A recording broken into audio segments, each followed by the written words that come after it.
안녕하세요. 주 목사입니다. 매주 목요일 신앙서적 한 권을 추천하고 은혜를 나누는 한 권에 만나 세 번째 시간입니다. 오늘 추천드릴 책은 맥스 루케이도 예수가 선택한 십자가입니다. 미국 복음주의 기독교 출판협의회가 선정하는 골드메달리언상을 7번이나 수상했으며 미국 크리스처니티 투데이가 이 시대 가장 영향력 있는 기독교 작가로 선정한 맥스 루케이도 목사님의 대표작입니다. 인터넷에서 책 도서 정보란을 보면 책을 이렇게 소개합니다.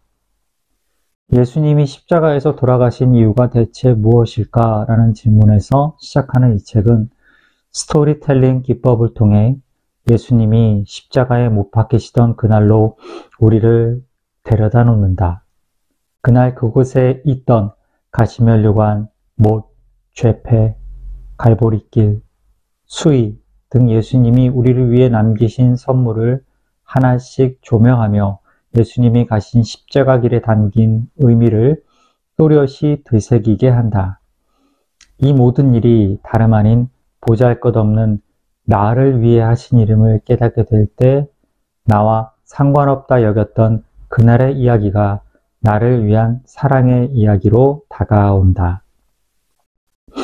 이 책의 목차를 보면 총 15개의 챕터가 있습니다. 1장, 바로 너를 위해 한 일이다. 선물에 담긴 하나님의 약속. 2장, 너의 어두운 면을 감당하겠다. 군병들의 침에 담긴 하나님의 약속. 3장, 너처럼 될 만큼 너를 사랑했다. 가시면류관에 담긴 하나님의 약속.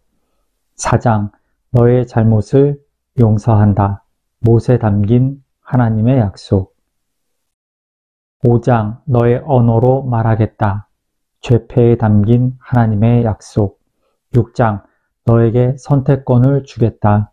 두 십자가를 통한 하나님의 약속. 7장, 너를 결코 버리지 않겠다. 갈보리길에 담긴 하나님의 약속. 나의 옷을 너에게 주겠다. 옷에 담긴 하나님의 약속. 나의 임재로 너를 부른다. 찢긴 몸을 통한 하나님의 약속. 너의 아픔을 다 이해한다. 포도주 적신 해면에 담긴 하나님의 약속. 너를 구원한 내가 너를 지키겠다. 물과 피에 담긴 하나님의 약속. 영원히 너를 사랑하리라. 십자가에 담긴 하나님의 약속. 너의 비극을 승리로 바꿔주마. 수위에 담긴 하나님의 약속.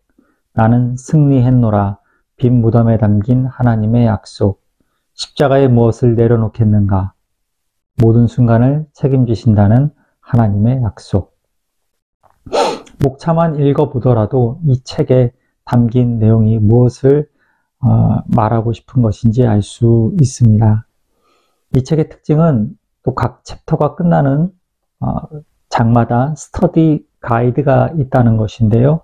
각 챕터의 핵심이 되는 문장을 되짚으면서 자신의 느낌과 생각을 돌아보게 하는 깊은 생각, 그리고 같이 보면 좋은 성경 구절을 소개하는 말씀 묵상, 자신의 삶에 어떻게 적용해 볼 것인지 고민해 보는 적용 실천으로 구성되어 있습니다. 첫째 챕터인 바로 너를 위해 한 일이다의 한 부분을 읽으며 책 속으로 들어가 보겠습니다.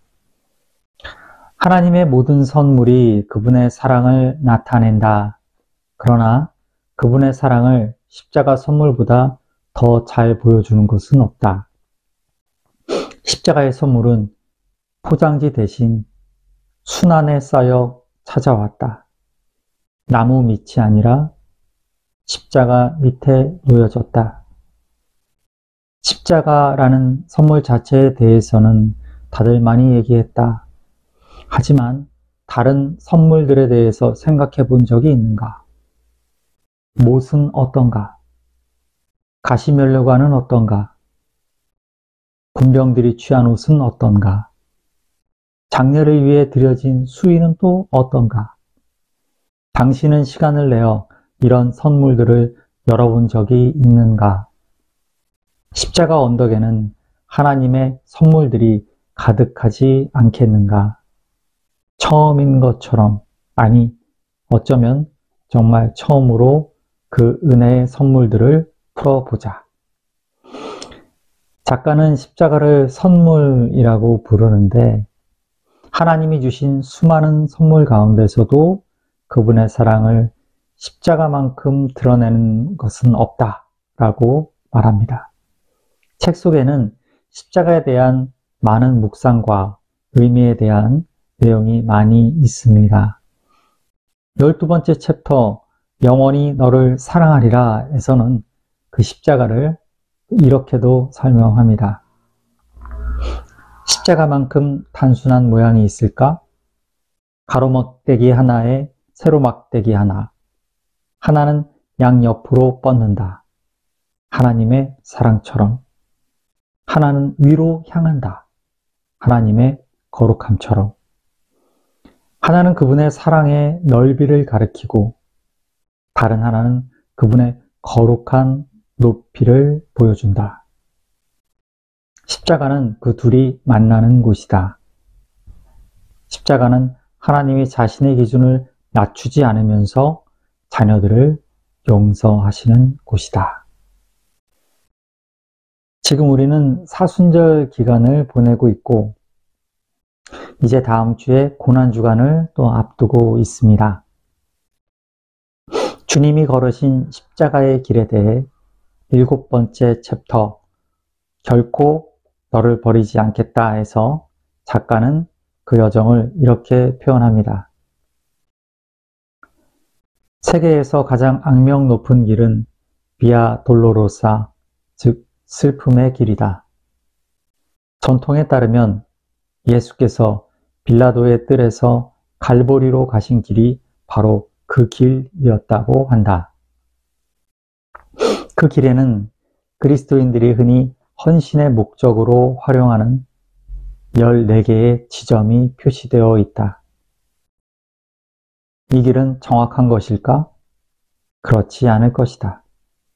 AD 70년 그리고 다시 AD 135년에 예루살렘이 파괴되면서 도시의 거리들도 파괴되었다. 따라서 그 금요일 그리스도께서 걸으시던 정확한 길은 아무도 모른다. 하지만 그 길이 시작된 곳만은 확실하다. 그 길은 빌라도의 법정이 아니라 천국의 뜰에서 시작되었다. 아버지가 우리를 찾아 하늘의 집을 떠나시던 날 그 여정은 시작되었다. 성경은 이 여정을 화목하게 하심이라는 한마디로 표현한다. 마지막 챕터인 15장 십자가에 무엇을 내려놓겠는가에서 작가는 그 화목하게 하신 여정인 십자가의 길을 걸어가는 오늘 우리는 어떻게 살아야 하는지 질문을 던집니다. 그분은 우리가 현재 저지르며 사는 실수도 원하신다. 오늘 당신의 삶에도 실수가 있는가? 음주가 과한가? 직장에서 남을 속이는가? 배우자를 속이는가? 돈 관리가 엉망인가? 인생의 관리가 엉망인가? 그렇다면 아무 문제도 없는 척 하지 말라. 넘어지지 않는 척 하지 말라. 그대로 다시 시합에 뛰어들려 하지 말라. 먼저 하나님께 가라. 넘어진 후의 첫 걸음은 십자가를 향해야 한다. 만일 우리가 우리 죄를 자백하면 그는 미쁘시고 의로우사 우리 죄를 사하시며 우리를 모든 불의에서 깨끗하게 하실 것이요. 요한일서 1장 9절. 신앙은 주님이 던지시는 질문에 대한 반응이며 응답입니다. 여러분은 어떻게 응답하며 반응하며 살아가실지 생각하는 사순절과 고난주간이 되시기를 바랍니다. 마지막으로 책의 표지에 적혀있는 글을 읽어 드리겠습니다. 갈보리 언덕에 서보라. 십자가의 나뭇결을 손가락으로 매만져 보고 못 끝으로 당신의 손목을 지그시 눌러보라. 그분의 아픔에 귀 기울여 보라. 군병들이 뱉은 침이 나의 옷에 튄다. 가시의 뾰족한 끝이 내 머리를 찌른다. 대못이 내 손목을 뚫고 들어온다. 쾅, 쾅, 쾅. 사람들이 내 머리 위에 죄패를 붙이고 조롱한다. 병사의 창이 나의 옆구리를 찌르고 들어온다. 물과 피는 쏟아지고. 아, 주님, 이 모든 일이 나를 위해 하신 일입니까? 그때 그분의 속삭임이 들려올 것이다. 그래, 너를 위해, 너의 마음을 얻기 위해 한 일이다.